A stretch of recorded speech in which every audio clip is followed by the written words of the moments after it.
दिल्ली चुनाव के exit poll के नतीजे से बीजेपी में खुशी की लहर है। भ्रष्टाचार और यमुना को लेकर जो आरोप बीजेपी ने केजरीवाल पर लगाए, उसी के सहारे चुनाव में केजरीवाल की नैया डूब रही है, ऐसा एग्जिट पोल की तस्वीर कहती है।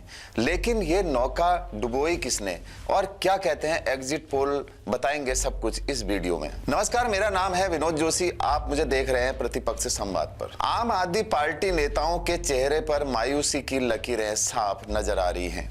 वहीं कांग्रेस पार्टी के नेताओं को आम आदमी पार्टी और अरविंद केजरीवाल की हार से खुशी मिल रही है।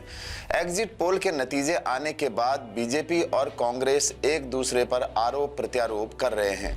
वहीं राजनीतिक विश्लेषकों ने कांग्रेस के रोल पर कहना शुरू कर दिया है कि हम तो डूबेंगे सनम, तुमको भी ले डूबेंगे।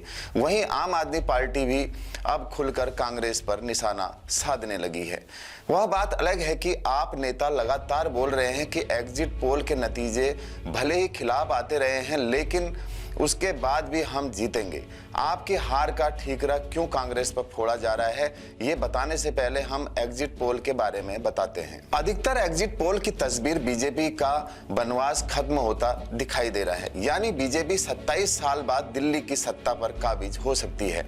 जबकि दो ही एग्जिट पोल हैं जो आम आदमी पार्टी के पक्ष में आते नजर आ रहे हैं। दिल्ली का रण खत्म होने के बाद अधिकतर एग्जिट पोल की तस्वीर बीजेपी के बनवास खत्म होता दिखाई दे रहा है, यानी बीजेपी 27 सालों बाद दिल्ली की सत्ता पर काबिज हो सकती है।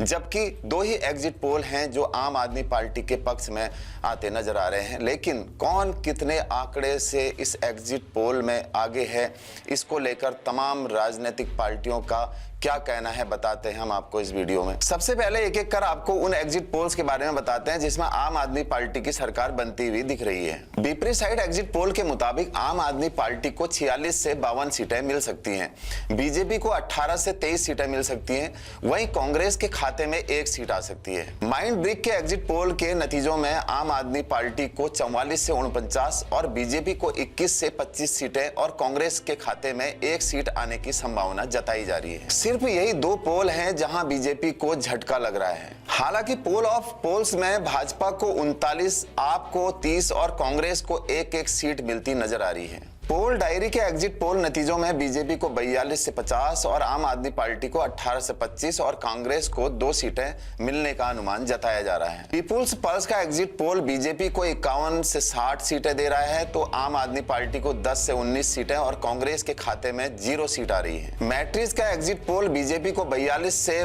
50 सीटें दे रहा है, तो आम आदमी पार्टी को 32 से 37 और कांग्रेस को 0 से 1 ही सीटें मिलती हुई दिख रही है। कुल मिलाकर ऐसे 9 बड़े एग्जिट पोल्स हैं जो दिल्ली में मोदी मैजिक चलता हुआ दिखाई दे रहा है। इस बार के एग्जिट पोल के नतीजों के बदलने की संभावना इस वजह से भी कम लग रही है क्योंकि इस बार बीजेपी और कांग्रेस ने भी आपको उसी के फ्री पॉलिटिक्स पर घेरा है। इसके साथ ही भ्रष्टाचार, शीश महल और एंटी इनकम्बेंसी फैक्टर खूब काम किया है। इसके साथ ही मिडिल क्लास में आयकर में छूट और 8वां वेतनमान लागू होना बड़ा फैक्टर माना जा रहा है।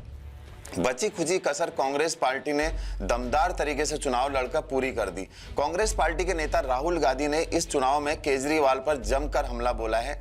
इसके साथ ही शीला दीक्षित के किए कार्यों को देखकर भी झुग्गी झोपड़ी वोटर्स और अल्पसंख्यकों ने कुछ हद तक कांग्रेस को वोट किया, जिसका खामियाजा आपको भुगतना पड़ा। भले ही कांग्रेस का इस चुनावी एग्जिट पोल में हाल बेहाल लग रहा हो, लेकिन कुछ एग्जिट पोल में 0 से 2 सीट दी गई है। ऐसे में अगर आम आदमी पार्टी बहुमत से 1-2 सीट दूर रहती है तो एक बार फिर से उनको राहुल गांधी के पास जाना होगा। शायद कांग्रेस पार्टी और इंडिया गठबंधन के नेताओं के बातचीत के बाद कांग्रेस पार्टी अरविंद केजरीवाल को समर्थन भी दे सकती है। लेकिन इस चुनाव में अगर कांग्रेस पार्टी का वोट शेयर डबल डिजिट में आता है तो आपको बड़ा नुकसान हो सकता है। आप क्या कहते हैं इन एग्जिट पोल के बारे में, कमेंट बॉक्स में जरूर बताएं। प्रतिपक्ष संवाद को अगर आपने सब्सक्राइब नहीं किया है तो सब्सक्राइब करें। इसी प्रकार की खबरों को देखने के लिए आप देखते रहें प्रतिपक्ष संवाद। नमस्कार।